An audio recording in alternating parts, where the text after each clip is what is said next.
For the most part, the intent in America is to the United States is to ensure that we use diplomacy first before we use hard security or our military force to resolve an issue.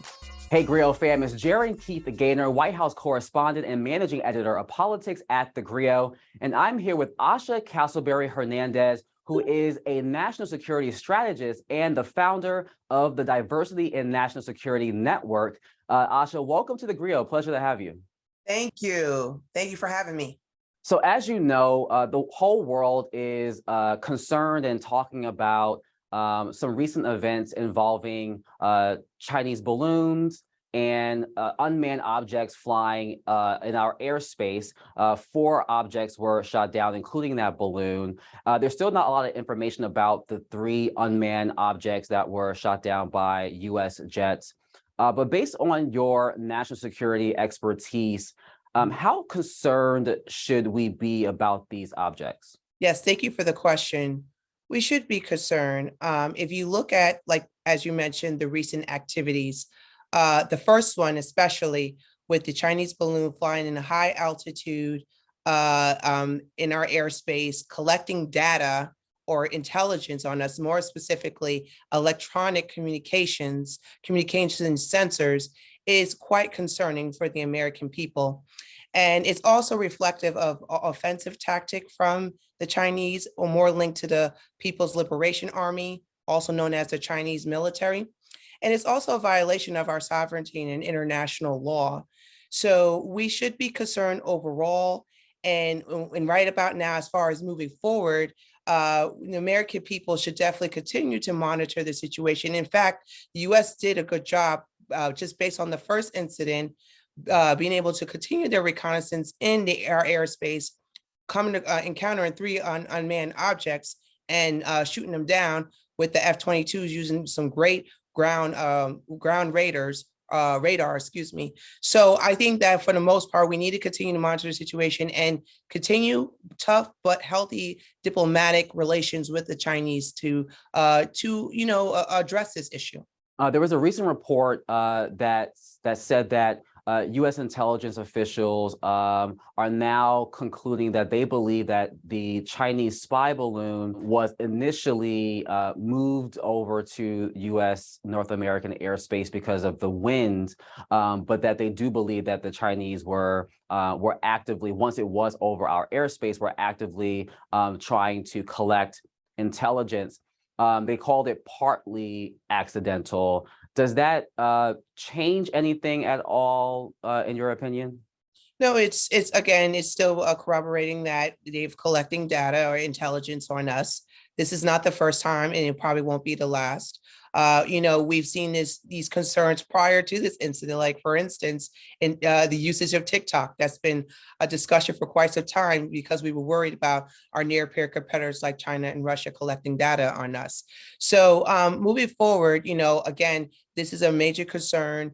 And we should also remind ourselves, we are in the era of strategic competition. Again, where the Chinese and the Russians are near-peer competitors, especially Chinese, who are characterized as our enduring competitor, will continue to collect intelligence on us as a way to to find a vulnerability or a weakness, to use that to our advantage in the near future. So more will happen, but again, United States is right now monitoring the situation and well positioned to engage on this issue using tough and healthy diplomacy with the Chinese. I wanted to kind of dig deeper in your mentioning of China and Russia, obviously our biggest competitors, foreign competitors, some may even say adversaries. Can you describe the importance of diplomacy and why it's so important for the U.S. to act in diplomacy when engaging with countries like China and Russia?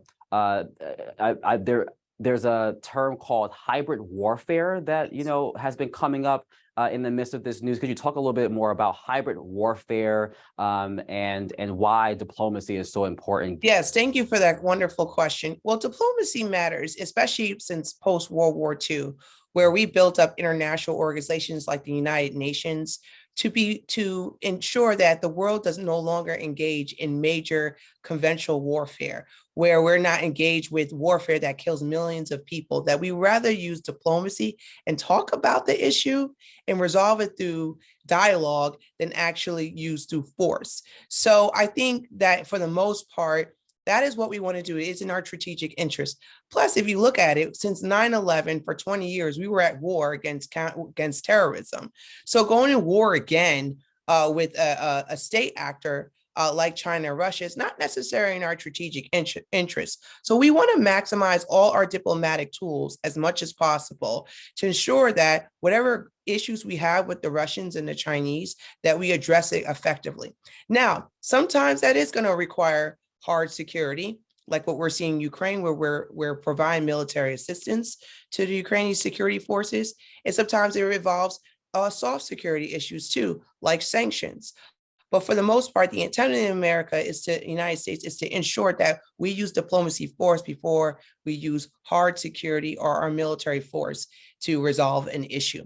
Now, going to the hybrid situation, hybrid warfare is very important to understand when it comes to warfare. It's not like a direct contact conventional warfare where it's my force against yours in a physical contact. You also have other factors to take into account, like disinformation, again, like economic factors, like also civilian factors.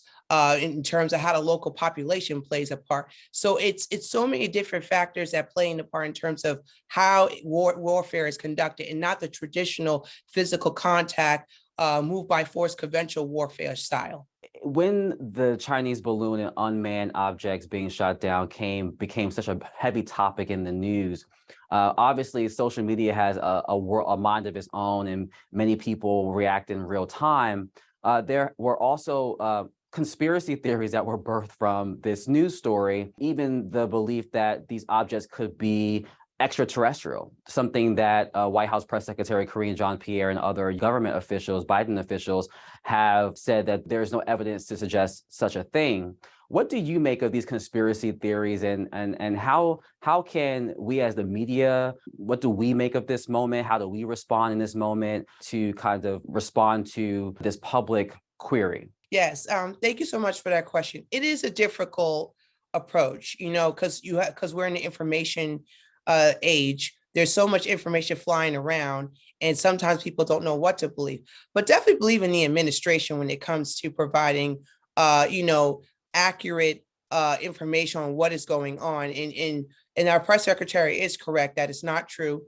And for the American people, especially for the public, overall, we should stay engaged with the government as far as, understanding the key developments, looking at what are the responses coming out. Stay away from disinformation. If you're unsure what you're reading about, definitely link up with the White House and other, the Capitol Hill to understand what exactly is going on, what's being fed to you in order to avoid that. And definitely, get with organizations like mine, like Diversity and National Security Network, that can help, filter out that disinformation and provide accurate information to feed to you that this is what's going on, that's accurate, that's not biased, and it's just providing you the truth. And I want to talk about surveillance. I think something that has concerned Black people so much with these objects in the air is also, for Black people, it brings a added angst, given what we know historically of Black people being surveilled, whether it's by our own U.S. government or others.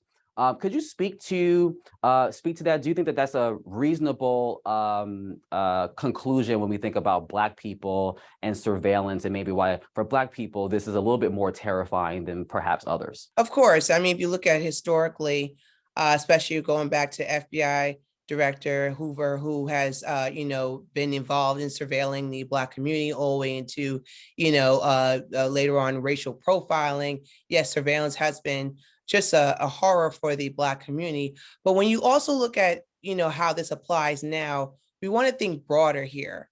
It's not just a domestic concern or a domestic surveillance, it's globally. We have, again, near peer competitors like China and Russia that is conducting surveillance on us. And we've seen that in the past, again, going back to 2016 presidential election, when they were trying to exacerbate relations between Blacks in Mississippi versus extremist groups, and the Russians were promoting propaganda and disinformation to exacerbate tensions and becoming a destabilizer. We also saw that issue when it came to George Floyd, way more direct, way more open on what happened to him, but China was able to use that as a way to prop up and erode and chip away American leadership, American global leadership, especially places like Hong Kong and to our allies and partners in Africa. So there's always a situation where, and especially in the era of strategic competition, where our near-peer competitors are going to conduct surveillance activities on us. But just going back to your question, it's thinking more globally in this sense, not just locally, but also globally. Anything that we should be thinking about in the midst of these objects in the air? Do you suspect that we'll see more of these things? And how do you see this kind of concluding? There may be some attempts, but I feel that the United States is right now better positioned to detect them because of the fact that after, again, the Chinese balloon came in, we re-engaged and did more reconnaissance in our airspace and ran into additional objects. So our defenses right now are at high alert. So in terms of the Chinese or the Russians trying to make an attempt to send another balloon, I think they're definitely deterred overall. But we can't necessarily cancel out the possibility that it can happen again. We saw this happen with the balloon going across other countries, also in places like the South China Sea. So, the big point here is that they know that we're high alert. Our defenses are strengthened as a result of learning from this lesson. So, yeah, possibly attempt, but I think more deterred. And finally, I really want to dive into the importance of diversity in national security. You are the real deal. I mean, you are not only someone who served in the Army, you've worked for the US government in national security. Can you talk to why it's so important for Black people to be working in national security? And then more broadly, why it's important for Black people to care and pay attention to national security issues? Yes, thank you for that question, especially during the month of Black History Month. It is very important for Black people to be engaged in national security for many reasons. One, when you look at it as historically, Black people have been part of our national security. We have served in every single war since the American Revolutionary War, all the way up until now. So that is just incredible contribution for the United States. Also, when it comes to Black America, especially when it comes to impacts from our foreign threats, we tend to see that sometimes those impacts disproportionately impact the Black America. Like, for instance, the pandemic. When the pandemic happened, that disproportionately impacted brown and Black communities. So it's very important that Black America is involved in the policy making when it comes to national security policy, because they know not only they understand the issues, but they understand the impacts on how this can affect our communities. So it's very important than ever that we are involved in national security policy overall because of, again, our contributions, as well as we understand how this impacts us, and it tends to impact us disproportionately.